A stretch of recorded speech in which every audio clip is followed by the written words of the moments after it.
The Boston Red Sox have finally decided to stop window shopping and actually walk into the store with a credit card that doesn't decline. After weeks of watching their rivals treat the free agent market like an all-you-can-eat buffet while they sat in the corner nibbling on a single breadstick, the Sox have pulled off the ultimate hold-my-beer moment. They have officially one-upped the New York Yankees just hours after the Bronx Bombers thought they were clever for snagging Ryan Weathers.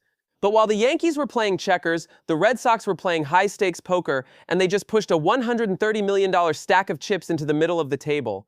They have signed Ranger Suarez, the icy-veined lefty from Philadelphia, in a move that signals the Alex Bregman heartbreak era is officially over.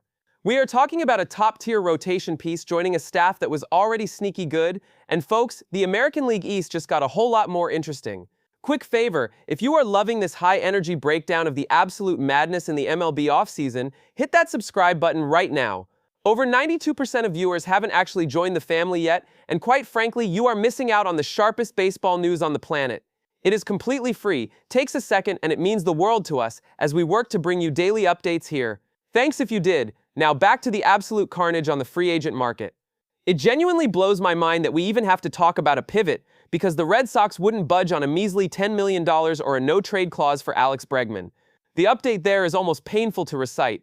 Bregman, a man who has moved around plenty and just wants his young children to grow up without needing a GPS to find their own living room, wanted a no-trade clause. The Red Sox brass looked him in the eye and said no thank you, so he hopped on a flight to Chicago to join the Cubs for $175 million. But like a jilted lover who immediately goes to the gym and gets a six-pack, the Red Sox have responded by landing Ranger Suarez on a 5-year contract. $130 million. No opt-outs, no deferrals, just straight-up cold hard cash for a man who has been one of the most underrated arms in the National League for years. Now, let us look at the man of the hour. Ranger Suarez isn't just a consolation prize, he is a tactical weapon. His 2025 stats might look a bit skewed at first glance because he had one disastrous start where he gave up 7 earned runs and looked like he'd forgotten which hand to throw with.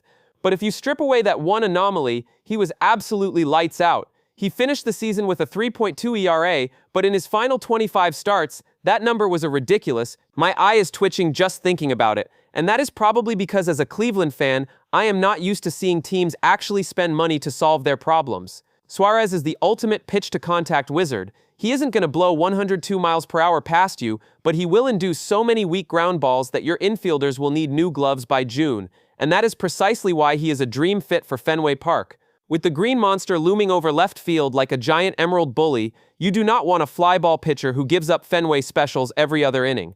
You want a guy like Ranger who keeps the ball on the grass. His changeup is a thing of beauty, but his curveball is borderline illegal in at least 48 states.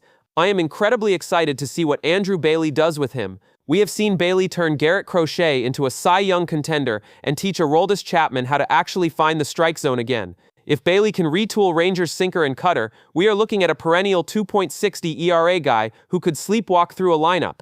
The best part? Ranger Suarez is a certified October killer. He has a sub 1.50 ERA in the playoffs. When the pressure is high and the crowd is screaming, most pitchers start sweating, but Ranger looks like he is waiting for a bus. He lives for the big moment. For Red Sox fans, this isn't just a pivot, it is a massive upgrade in a department that has haunted this team for years. On paper, this rotation is now absolutely terrifying. You have Garrett Crochet at the 1, Ranger at the 2, followed by a resurgent Brayan Bello, Sonny Gray, who was a fantastic pickup from the Cardinals, and Johan Oviedo. That is a 5-man staff that can go toe-to-toe with anyone in the league. But hold on, because the depth doesn't even stop there. The Sox are currently gluttonous when it comes to starting pitching. You have Cutter Crawford, Patrick Sandoval, and young guns like Connolly Early and Peyton Tolle waiting in the wings. This creates a fascinating good problem to have. When you have this much depth, you can afford to be aggressive in the trade market. There are whispers that the Red Sox might use some of this surplus pitching to put together a massive package for a star position player. Could Jarren Duran be on the move? I personally hope not. I am a massive Duran fanboy, but in the world of high-stakes baseball, everyone has a price. While the Red Sox are celebrating, the city of Philadelphia is currently in a state of mild panic. Losing Ranger Suarez is a massive blow to the Phillies' culture and their rotation. However, do not cry for Dave Dombrowski just yet. The Phillies are already plotting their revenge on the market. With the $130 million they didn't spend on Ranger, they are reportedly shifting their focus to the biggest fish left in the pond, Bichette. We have heard that the Phillies and Bichette met virtually this week, whether it was on Zoom or some high-stakes version of Club Penguin. I am not entirely sure, but the vibes were apparently immaculate. Bo reportedly has a massive amount of respect for the Philly fan base. He loves the fact that they hold you accountable and turn every home game into a gladiator arena. If the Phillies can land Bichette to play shortstop or second base, the loss of Ranger Suarez becomes much easier to swallow. It would be a classic reverse pivot. While the Red Sox lost a bat and gained a pitcher, the Phillies would be losing a pitcher and gaining a superstar bat. It is the circle of life in Major League Baseball, and frankly, I am here for the drama. The Phillies are also counting on their internal development to fill the Ranger-sized hole in their rotation. All eyes are on Andrew Painter. When your last name is Painter, you better be able to paint the corners, and this kid is widely considered one of the best pitching prospects we have seen in a decade. If he can step up in 2026, the Phillies' rotation of Zach Wheeler, Aaron Nola, Christopher Sanchez, and Jesus Luzardo still looks like a powerhouse.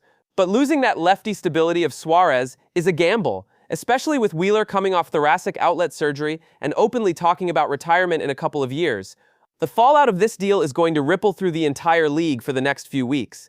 The Yankees now look a little bit silly for settling for Ryan Weathers, while their biggest rivals landed a postseason hero. The Blue Jays are left wondering how they let Bichette get this close to the exit door without a fight. And the rest of the American League East is suddenly realizing that the easy wins against the Boston pitching staff are a thing of the past. The Red Sox have sent a message. They are done being a middle-of-the-pack team with a big history. They want to be a big-time team with a big-time future. So where does this leave us in the grand scheme of the 2026 season? The Red Sox have effectively built two Major League quality rotations in a single winter. They have survived the loss of Alex Bregman by leaning into their pitching identity, and they have done so without deferring a single penny into the year 2045. It is a refreshing, old-school approach to team building. They identified a target, they met the asking price, and they got the deal done. In an era of efficient spending, the Red Sox just decided to be efficient at winning instead. As we get closer to spring training, the excitement is becoming palpable. I can almost smell the freshly cut grass and the overpriced hot dogs. The Ranger Suarez signing is the kind of move that changes the energy of a clubhouse. It tells every player in that building that the front office believes in them. It tells the fans that their loyalty is being rewarded. And for those of us watching from the outside, it gives us one of the most compelling storylines to follow as the season approaches. Can this rotation live up to the hype? Can Ranger Suarez handle the pressure of being a big money man in Boston? Only time will tell, but I certainly wouldn't bet against him. Thank you for watching. Good day.